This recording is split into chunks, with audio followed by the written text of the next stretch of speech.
कहानी कुर्सी की देख रहे हैं आप और कहानी कुर्सी में बिहार का एक छोटा मिनी ओपिनियन पोल आपको हम दिखा रहे हैं। हमारे मेहमानों के बीच से जो ओपिनियन निकलेगी उसका पोल हम आपके साथ कर रहे हैं।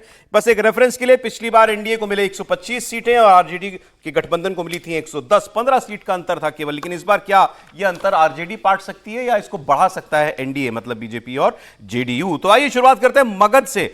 मगध की 74 सीटों में बीजेपी को 17, जेडीयू को 14, हमको 4, आरजेडी को 7, कांग्रेस को 7, सीपीआईएमएल को 4, इंडिपेंडेंट को 1 मिला था। मगध जहां है राजधानी पटना, क्या है वहां का सेंस इस वक्त? नहीं, देखिए सौरभ जी, क्या है, मगध और शाहाबाद का इलाका है, भोजपुर का इलाका है, वो बहुत कठिन इलाका है एनडीए के लिए, बहुत कठिन इलाका है, इंक्लूडिंग पटना। देखिए पार्लियामेंट की सीट जीत लेना, और देखिए पार्लियामेंट के चुनाव में भी आप कहां जीते, आप जहानाबाद हार गए, आप औरंगाबाद हार गए। औरंगाबाद जो 1952 से वह चित्तौड़गढ़ कहलाता था, पहली बार वहां लालू यादव का प्रयोग सफल हो गया और कुशवाहा वोट बैंक में सेंध मारी कर अभय कुशवाहा को, आरजेडी को, आप पाटलिपुत्रा हार गए।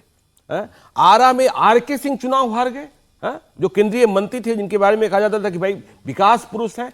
काराकाट में क्या खेल हुआ आपने देखा कि भाई उपेंद्र कुशवाहा चुनाव हारे, कहां से पवन सिंह आ गए। बक्सर में क्या खेल हुआ आपने देखा, वहां सुधाकर सिंह आरजेडी चुनाव जीत गए। जहानाबाद में सुरेंद्र यादव चुनाव जीत गए। तो ये इलाका जो है ना, और 2020 का भी यदि नतीजा देखेंगे तो इस इलाके में भारी पराजय का सामना करना पड़ा था। और देखिए ये जो पहले 2 चरण के चुनाव हुए थे 2020 में, उसमें एनडीए पिछड़ गया था। और उसके बाद 2020 का किस्सा सुना देते, चूंकि आप कहानी उसी की बता रहे हैं। तो एनडीए को लगा, विज्ञापन और मार्केटिंग तो जानते ही एनडीए का कितना तगड़ा होता है, कि पहले 2 चरण में लग गया कि पिछड़ गए हैं। तो तीसरे चरण में क्या हुआ कि वैशाली में कुछ लड़के आरजेडी का गमछा लपेटे हुए और लाठी लिए हुए मोटरसाइकिल पर चले जा रहे थे।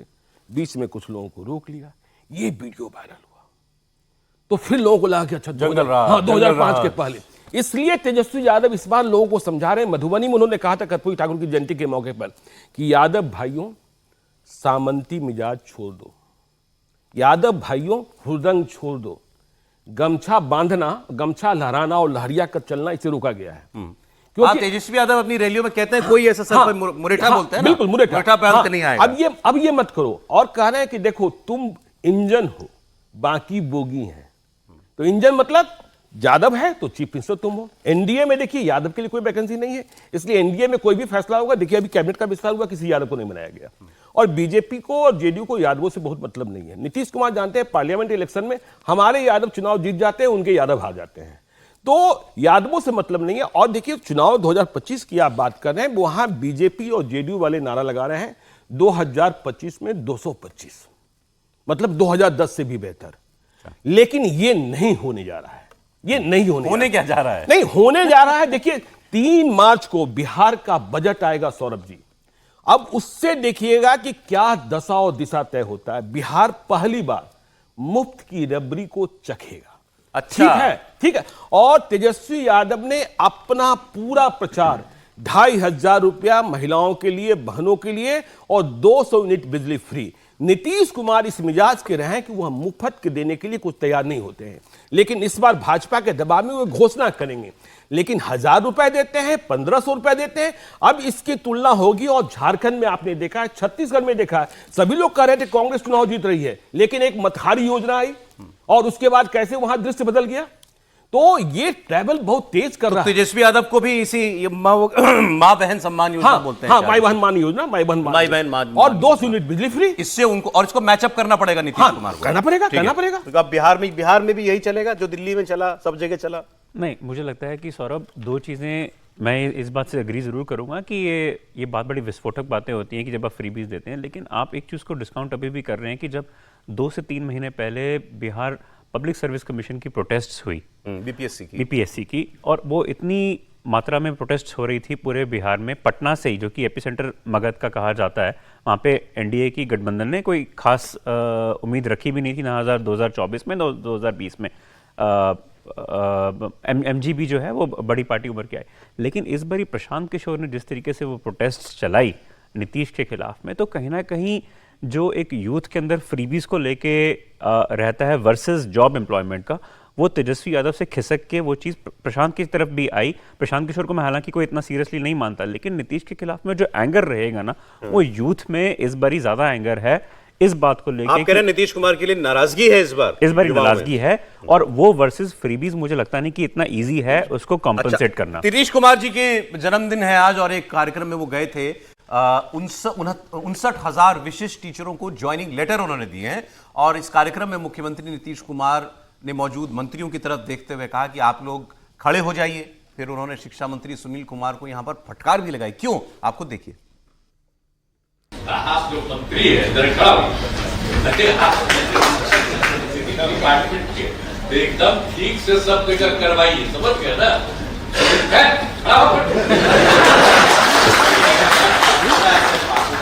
ठीक है, आपको जान के हमें डिपार्टमेंट चाहिए, तो आप एकदम पूरा तौर पर करते हुए सब लोगों को काम करिए। देखिए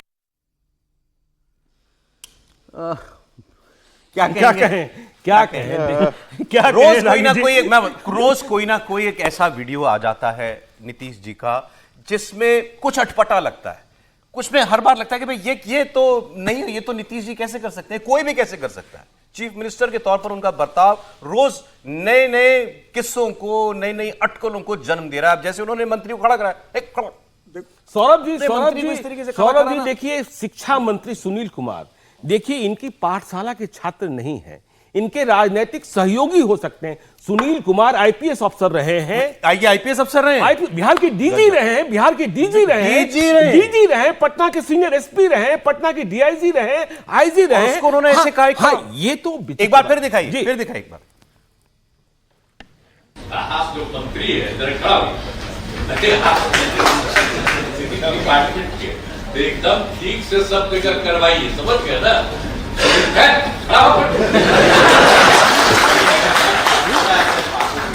ठीक है, आपको जान के हमें डिपार्टमेंट चाहिए, तो आप एकदम पूरा तौर पर करते हुए सब लोगों को काम करिए। अब ये तस्वीरें क्या बिहार के लोग नहीं देखते होंगे? हम आपसे ज्यादा ही देखते होंगे ना, उनके हर फोन पर आता होगा ये वीडियो नीतीश कुमार का, रोज कुछ ना कुछ आता है, रोज चर्चा चलती है।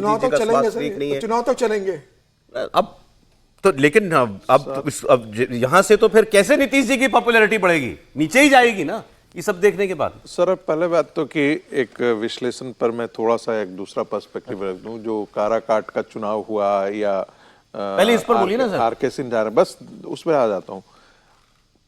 जातीय समीकरण का एक ऐसा दौर उसमें चला कि जहां राजपूत लग रहा था, उनको लगा कि कुशवाहा यहाँ वोट नहीं दे रहा है, तो कुशवाहा के अगेंस्ट वोटिंग किया राजपूतों ने, राजपूतों के अगेंस्ट कुशवाहा ने वोटिंग किया, और नतीजा ये हुआ कि एक दूसरे को हराते गए।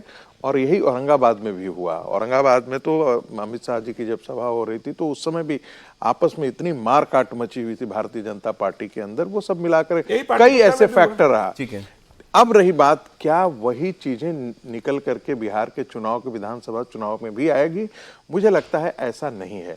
यदि आप जाकर के बिहार के आप गांव में भी आप बात करेंगे तो भारतीय जनता पार्टी को लेकर के और साथ साथ रामविलास जी की पार्टी को लेकर के बहुत अच्छा पॉजिटिव रिस्पॉन्स है पूरे आप बिहार में कहीं भी आप घूम जाइए।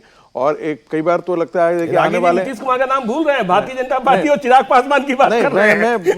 मैं ये कह रहा हूं नीतीश जी का जहां तक सवाल है, नीतीश जी के बारे में प्रश्नवाचक चिन्ह जरूर लगा हुआ है। और मुझे लगता है कि ये सारी वीडियो जो है ये सिर्फ हम और आपके लिए तो एक दिन का होता है। ये चीजें जो है सोशल मीडिया पर, यदि आप बिहार में आप सोशल मीडिया पर आप चले जाइए या गांव में बात कीजिए तो आपको एक से एक स्टोरी आपको सुनने को मैं कह रहा हूं जो कहीं ना कहीं उनका जो श्रेयस था वो तो छीन हुआ है। जो नीतीश कुमार का पक्का वोटर है, जो हर चुनाव में उनको वोट करता है, उनके साथ खड़ा रहता है, वो जब ऐसी तस्वीरें देखेगा उसको लगेगा कि भाई अब नीतीश जी जो है कमांड में नहीं रह गए, तो क्या करेगा वो? क्या ऑप्शन है उसके पास? देखिए, निश्चित रूप से नीतीश कुमार, मैं एक टिप्पणी कर दूं, कई बार ये भी होता है बिहार में, बिहार एक बड़ा उल्टा प्रदेश है। क्या देखिए, मुख्यमंत्री तक ने शिक्षा मंत्री तो को डांट दिया, समझे कि वजह भी सब जान रहे हैं ना सर, क्यों ये हुआ क्यों है? देखिए, निश्चित रूप से जो बहुत पक्का वोटर होगा, बिल्कुल जैसे किसी भी स्थिति में नीतीश कुमार को वोट देना वो जरूर बचा रहेगा, लेकिन वो बहुत कम परसेंट वोटेज होगा। बड़ा वोटर होगा वो विकल्प की तरफ देखेगा कि अब नीतीश कुमार के अलावा क्या है। तो मुझे लग रहा है कि इसमें अगर विकल्प देखेंगे तो प्रशांत किशोर भी एक विकल्प निकल कर आएगा कि 2020 के चुनाव में जिस तरीके से चिराग पासवान ने डैमेज किया था, इस बार हो सकता है कि वही भूमिका प्रशांत किशोर निभाए। हो सकता है एक वोटर तेजस्वी के पास लौटे, हो सकता है एक वोटर भारतीय जनता पार्टी के पास जाए। तो नीतीश कुमार का जो 15.5% का वोट बैंक है, मुझे लग रहा है वो आके 5% पर टिक जाएगा और 10% का वोट बैंक शिफ्ट होगा। और जो प्रशांत किशोर बोल रहे हैं कि नीतीश कुमार 20 सीट पर सीटें भी लेकर नहीं आएंगे, भारतीय जनता पार्टी इस बात को समझ रही है कि नीतीश में बहुत ज्यादा भरोसा करना अब ठीक नहीं है। और हो सकता है कि जब सीटों का डिस्ट्रीब्यूशन होगा तो नीतीश कुमार को सिर्फ वही सीटें मिलेंगी जहां उनका कोर मजबूत वोटर है, बाकी सीटें नीतीश कुमार को शायद इन्हीं तमाम वजहों की वजह से नीतीश कुमार का वोट टूटेगा, क्या आपको लगता है? नहीं, देखिए, नीतीश कुमार का वोट टूटेगा नहीं टूटेगा यह सवाल तो है, लेकिन मैं अभी इस बात से सहमत नहीं हूं कि प्रशांत किशोर इतने आगे चले जाएंगे कि हाँ, मैं भी सहमत नहीं, लेकिन हाँ, वे जेडीयू को और आरजेडी को नुकसान पहुंचाने जा रहे हैं। बीजेपी को नहीं, दोनों को, जेडीयू और आरजेडी को नुकसान पहुंचाने जा रहे हैं। जो एस्पिरेशनल क्लास है वो उनके साथ जुड़ रहे हैं और जिन्हें नीतीश कुमार से निराशा हो रही है। और वह बात कि 40 सीटें मुसलमानों को, यदि तेजस्वी यादव की नींद उड़ी हुई है, प्रशांत किशोर क्या कह रहे हैं कि जहां मुसलमान हैं वहां तेजस्वी यादव को उम्मीदवार बना देते हैं और मुसलमानों के मत से यादव को विधायक बनवा देते हैं। ये नहीं चलने देंगे। जहां वे मुसलमान लड़ाएंगे तेजस्वी यादव, मैं मुसलमान नहीं दूंगा, लेकिन मुसलमानों के क्षेत्र में यदि उन्होंने यादव लड़ाया तो हम मुसलमान जरूर लड़ाएंगे। तो देखिए, यह बात फंस जाएगी, यह बात फंस जाएगी। और देखिए, नीतीश कुमार की बात फिर हम कह रहे हैं, नीतीश कुमार की सेहत, नीतीश कुमार जो घोषणा करेंगे 3 मार्च को, वह महत्वपूर्ण होगा। और एक बात देखिए, मैं बिहार में जब लाइव स्ट्रीम चलाता हूं तो मैं लोगों के पब्लिक ओपिनियन करता रहता हूं। 3 मिनट के पब्लिक ओपिनियन में 2 मिनट 50 सेकंड लोग नीतीश कुमार की पूरी शिकायत करते हैं। अच्छा, ये नहीं, वो नहीं, ये भ्रष्टाचार, सीओ खत्म हो गया, थानेदार खत्म हो गया, लेकिन अंतिम 10 सेकंड में कह देते हैं विकल्प क्या है। आज भी पूछ देते हैं विकल्प क्या है। मैं लोकसभा चुनाव की बात बता रहा हूं। मैं गया महाराजगंज, मैं रात को लौट रहा था, भूखा था, तो मैं भूंजा लेने के लिए खड़ा हो गया, समझे। तो रात को 10 साढ़े 10 बज रहे थे, तो मैंने भूंजा वाले से पूछा कि भाई क्या खबर, कहीं इसकी यार सोचना क्या है, जबकि सरकार में रात के 10 बजे दुकान खोलने हैं, उसी को वोट देंगे। तो ये भरोसा रहता है, ये भरोसा रहता है। और यही, और नीतीश कुमार की महिला कमिश्नर। लेकिन यदि ये कहीं मुफ्त की रेबरी का चस्का लगा तो फिर क्या होगा, कल्पना करना बड़ा मुश्किल हो जाएगा। लेकिन 2025 में 225 तो नहीं है। और लड़ाई बहुत तगड़ी है।